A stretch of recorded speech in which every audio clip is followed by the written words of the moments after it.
Good morning, students. Welcome to our virtual classroom lectures. We are studying it actually in electrochemistry. We discussed it as in two part of it. One as an electrochemical cell, and in our previous lecture we were already discussed and gone through certain numericals for Colrod's law. For that is for the conductance. In the very first chapter I told you that we are having it as in the chapter divided into four parts. The first one was electrochemical, second was conductance. Now the third part that we are coming across, that is electrolysis. Now electrolysis and electrochemical cell, we have to be very careful because both of them are having certain difference in them. The study of it, the very first question that in this one we will be having it as an electrolysis. Our very first question will be, what is the difference between electrolysis and electrochemical cell? That is our first theoretical question. Now when we are talking about electrolysis and electrochemical cell, let us take it as a certain difference for it. What we will be getting the difference for electrolysis and electrochemical cell. Let's check it. What is electrolysis and electrochemical cell? First of all, we will understand the difference and then we will go it for the detail of the electrolysis, right? Okay, now for this electrolysis, we will be having it as a principle.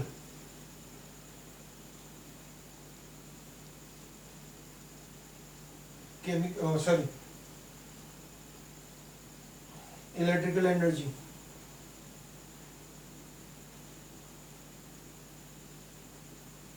is converted to chemical energy. That is your first one. Electrical energy is converted into chemical energy. We know it that for this we wrote it as chemical energy is converted into electrical.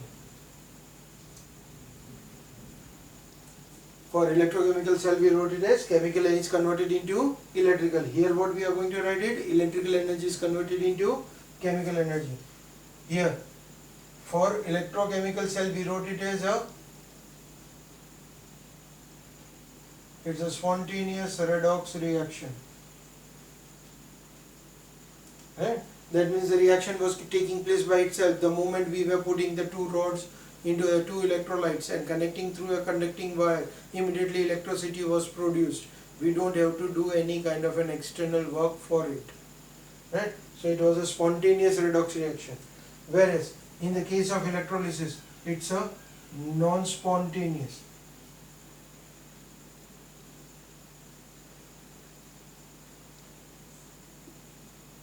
For it, electrolysis, it's a non-spontaneous redox reaction. The another factor we studied it, when we are doing it as an electrochemical cell, we were doing it in the two different half cells. And because of it, we needed a salt bridge to connect and maintain the electrical neutrality. So here, salt bridge was needed. In this case, no salt bridge is used because the whole reaction is carried out in a single cell. Right? We don't have two half cells like salt bridge for electrochemical cell. We will be doing the reaction in a single cell. The another factor that you studied it, on anode, electrode was dissolved. On anode, electrode is dissolved by oxidation reaction. And on cathode,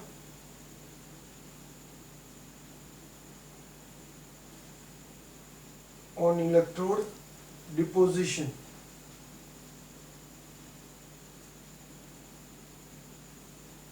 Takes place by reduction. That means on anode oxidation is taking place, but during that case the electrode which is used is dissolved, while on cathode the reduction is taking place and deposition of the element takes place on it.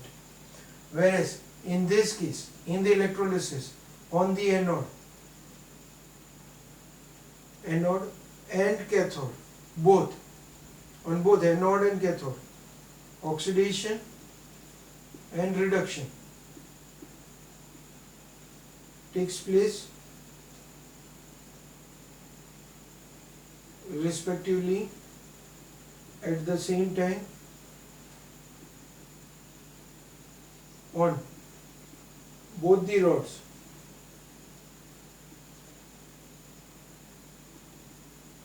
Deposition of chemicals takes place. That means on anode also oxidation is there, like electrochemical cell, oxidation takes place on anode, but electrode was dissolved. Here deposition will be there. So both for anode and cathode, on oxidation and reduction, the elements or the chemicals will be deposited, and that's the reason why we are writing electrical energy is converted into chemical energy, right? So that is the difference between the electrolysis. But who was the founder of this electrolysis? Like we studied it, electrochemical cell, it was very first time constructed by Daniel, so we also termed it as Daniel cell. Like the same way, electrolysis, who was the founder of the electrolysis? Electrolysis was founded very first time by a scientist named Michael Faraday. He studied it first time and he gave out as an Faraday's law. There are the two laws, ancient law and modern law. First of all, ancient law, when we will be discussing it, they are termed as Faraday's first law and second law.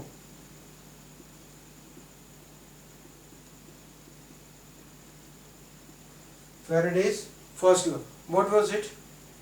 He told it that the amount of the substance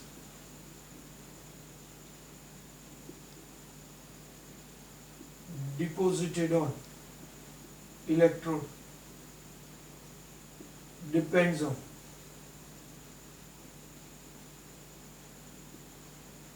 amount of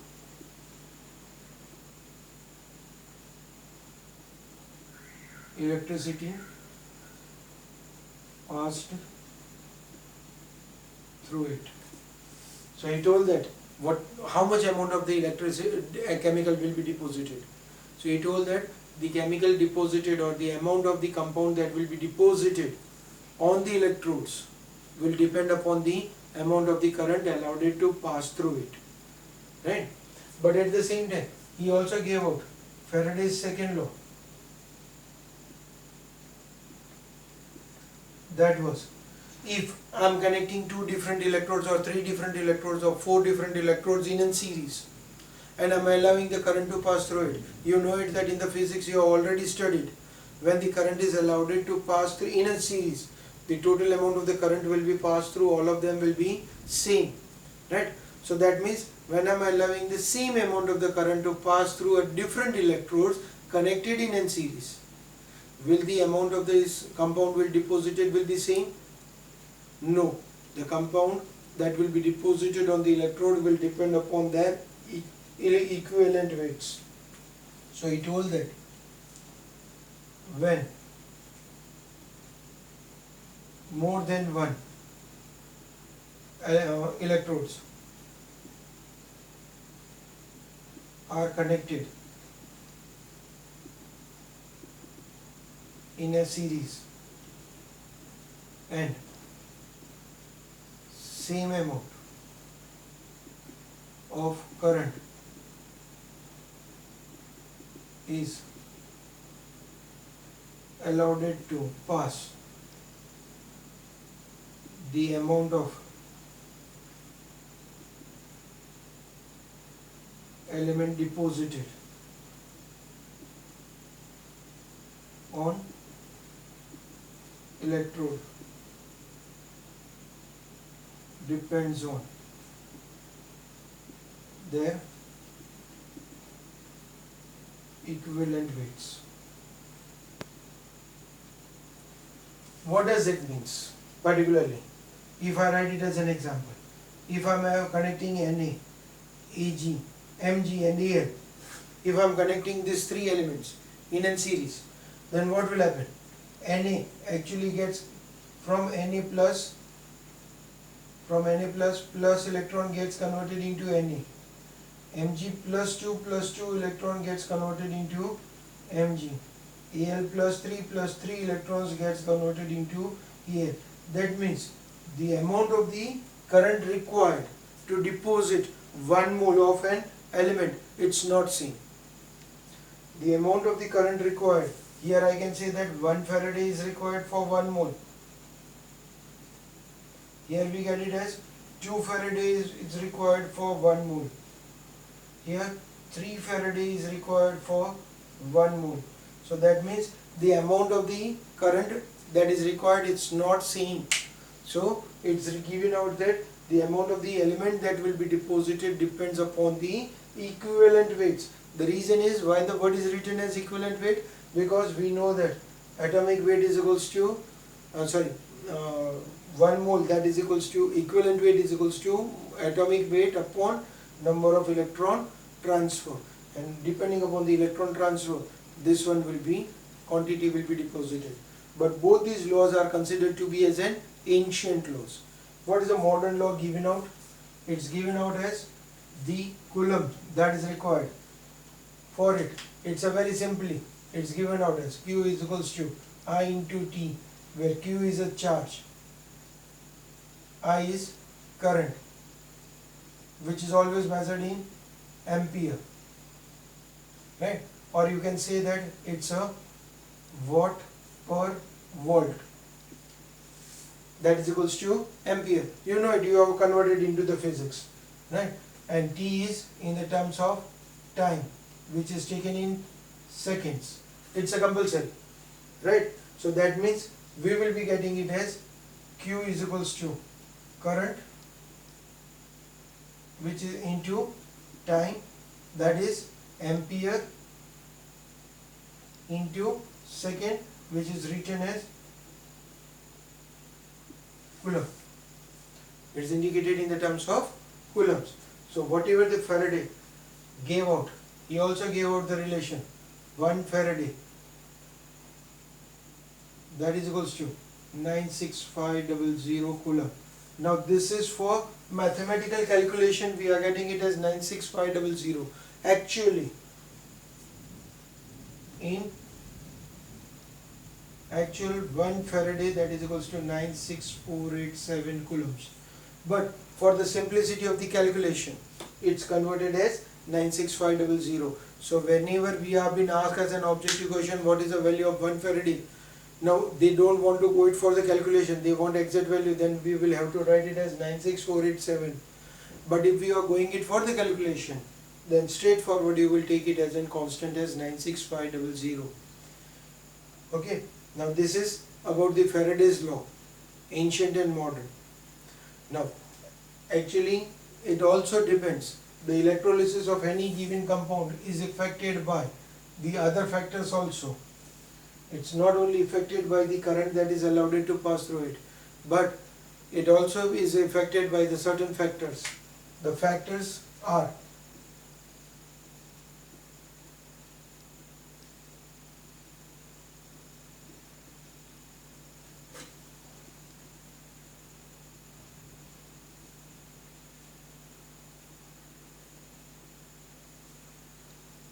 first one, concentration. Second, nature of electrode. And the third one, temperature. These are the three factors which affect the quantity or the reaction that is taking place on anode and cathode, right? So these are the three other factors also which are affecting to the electrolysis. Out of this, these two we are going to study it. This is not there for us. We will consider it as standard temperature for our syllabus. We will be always having 25 degrees Celsius only to be considered, right? So we won't go it for it. We will go for these two factors, how they affect to the reactions. So let us take it first of all, concentration.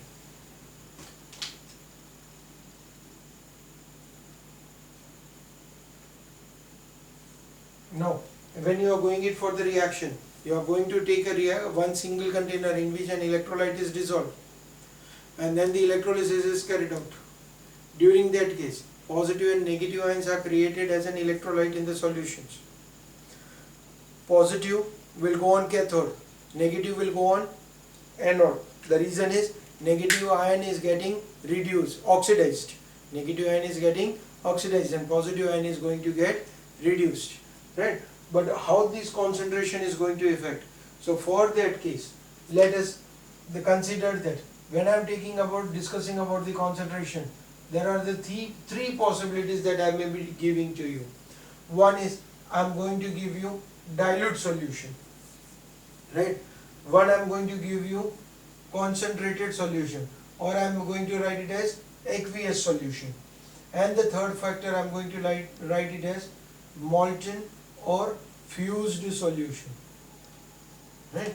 Now in that case, what will happen during the reaction? What will be the electrolysis of these compounds? So when we are talking about dilute, I am going to write it as dilute aqueous or molten. So let us take it as an example. Dilute aqueous solution of NaCl. As per the textbook, I am taking an example. Any of it may be given to you. It's not necessary that it will be only NaCl. It can be KCl, it can be NaI, it can be NaBr, it can be MgCl2, it can be BaCl2. Any of the compound can be there. But the compound is not going to be a major part for me. The reason is I am going to see that what is the effect of the concentration on the electrolysis. Now, though I have written here dilute aqueous solution of an NaCl on anode, what will happen? The water is going to take place for the electrolysis. O2 4H plus 4E. On cathode, I am going to get it again water to take place for the electrolysis, and it is going to produce 2 OH minus. So though I have written it as an NaCl for the electrolysis, I am trying to go for the electrolysis of NaCl, but because it's a dilute aqueous solution, the electrolysis of NaCl does not take place, and before NaCl takes place, it's a water that goes for the electrolysis. So on anode I am going to get it as an oxygen, and on cathode I am going to get it as a hydrogen in spite of Na plus or Cl minus. Okay. Similarly, in place of dilute aqueous solution of NaCl, if I am writing MgCl2, it does not make a difference. Water will only go for the reaction. So that means while you are being given out what are the products that are obtained during the dilute aqueous solution, then your products are fixed, O2 and H2. Similarly, let's have it as in the second condition, concentrated solution of NaCl. The moment the word is written concentrated, on the anode, the electrolysis changed. It took place as Cl minus plus electron gets converted into half Cl2. Right? That means because of the concentrated, that means the quantity of the electrolyte becomes more. Negative ion took place. Okay. So that means on the cathode what will happen? No. We are going to get it as water only as an electrolysis.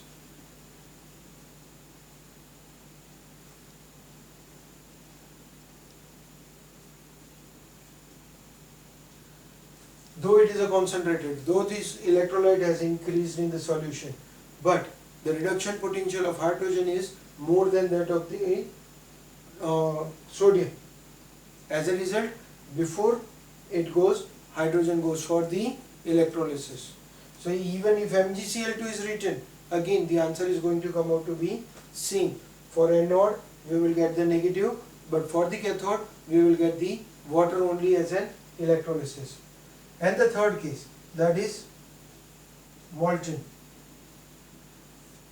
solution of NaCl.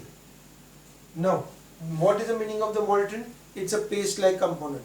That means in place of adding salt in water, water is being sprinkled on the salt.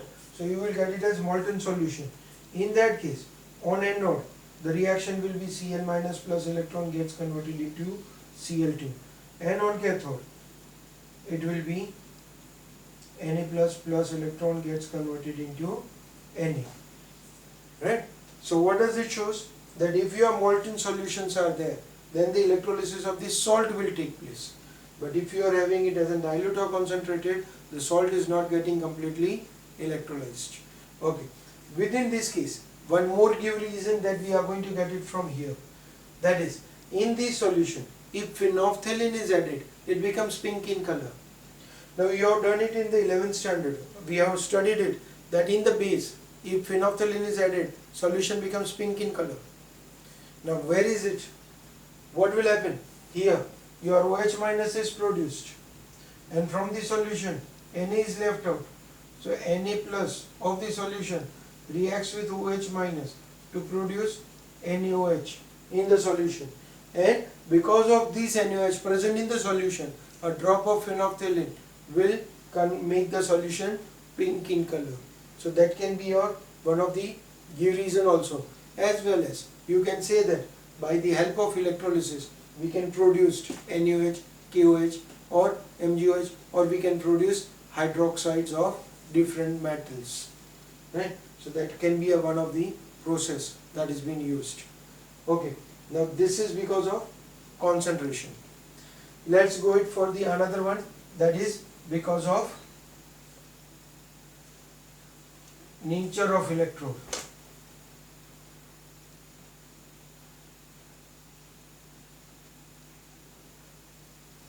Now when we are talking about the nature of electrode, we are going to get it as three different natures. One is active, another one is inert, and the third one is gas. But we won't use the gas electrode because we are taking it as a salt. We are adding it. They are not in the solid form. They are not in the gaseous form. They are always in the solid or aqueous solutions. They will produce ions. They are always in it. So we will be getting it as an active and inert electrodes only to be studied.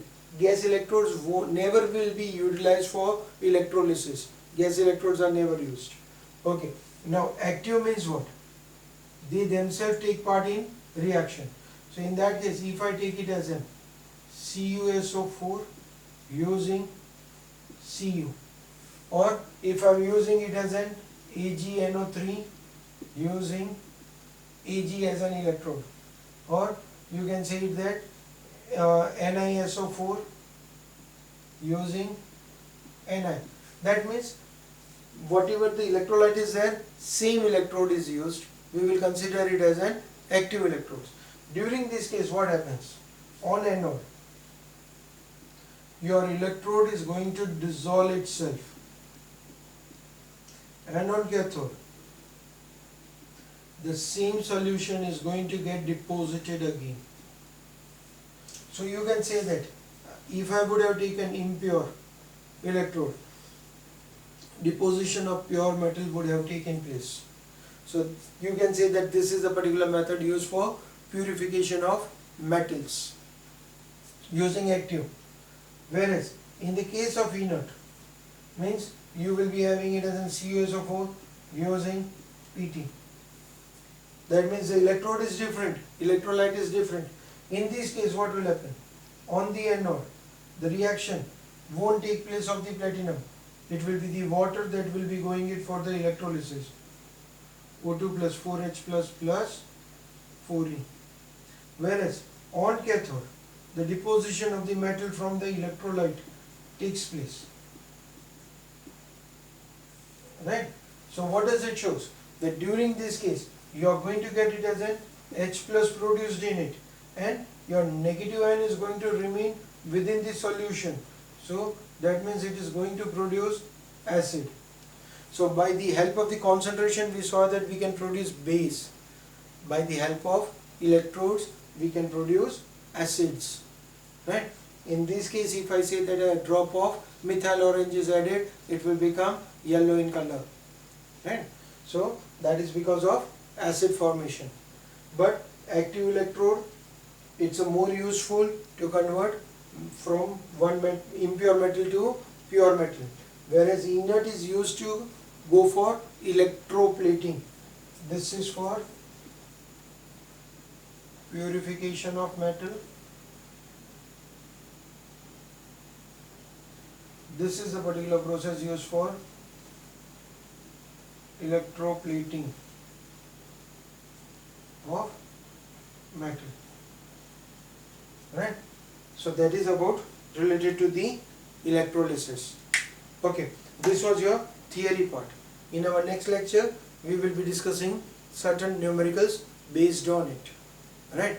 We will go through the numericals, as well as, if the time permits, we will try to complete the chapter by studying whatever the small theory part, that is our fourth part of the batteries and corrosion, that we will discuss it in our next lecture, right?